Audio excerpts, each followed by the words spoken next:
I'm going to play devil's advocate here. Little counterculture when it comes to the resistance training industry.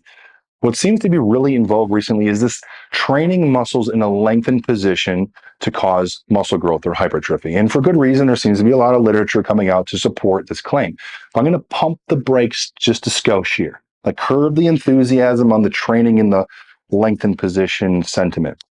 What we know for sure, like the greatest preponderance of evidence that we know to date, is that mechanical tension seems to be the thing or the mechanism by which muscle grows. It's like the most important thing. There's probably some other stuff, but the most important thing. When we look at muscle physiology, muscle mechanics, and something called a strength curve of an isolated muscle, we see that muscles in their greatest length and their shortest length, the bookends of length, that's when a muscle's weakest, when it can create the least amount of tension. Somewhere in the mid-range is where it can create the most. So we know those things to be true to date.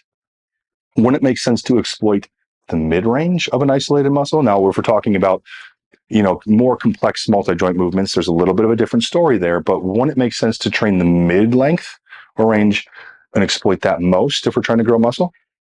That's one thing. Another thing is this.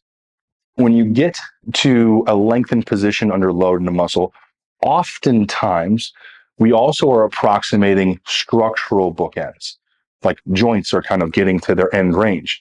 And so if we really exploit those ranges, we could be causing maybe a little more wear and tear in the soft tissues and the structures than we'd like. Here's an example.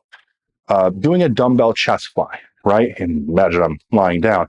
As I get to the stretched position, that's when that glenohumeral joint, that shoulder joint, is at its, has the most amount of joint forces, and subsequently also have the greatest amount of tension in the pecs, in the lengthened position.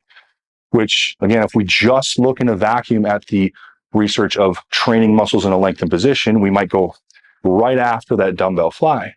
But if we look at the fact that we're not generating a lot of tension in the mid-range, nothing in the shortened range, and we could be causing more wear and tear in the structures if we continuously do that, maybe we don't choose that often. Maybe sometimes. See, I'm not giving any answers here. I'm giving my perspective. This is just my opinion, and I'm not an expert. I'm just thinking through this out loud.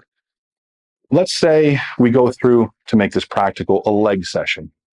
Wouldn't it make sense to do this? Do your mobility work, maybe do a hamstring curl for your 1 or A exercise. It's pretty popular.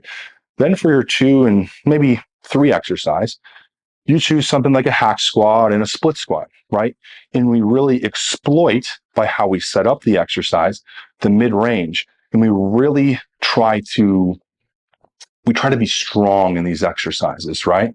A lot of co-contraction, a lot of stuff working. And then maybe for a third, fourth exercise, we exploit the lengthened position, right?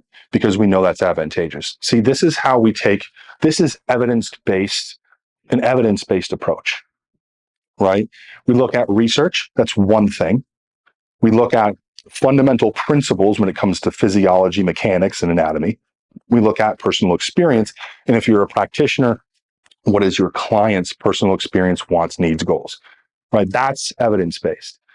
So this is kind of long, but I wanted to give my perspective in this venue. It's kind of new for me. And hopefully people like it. Hopefully people like me. That was sad.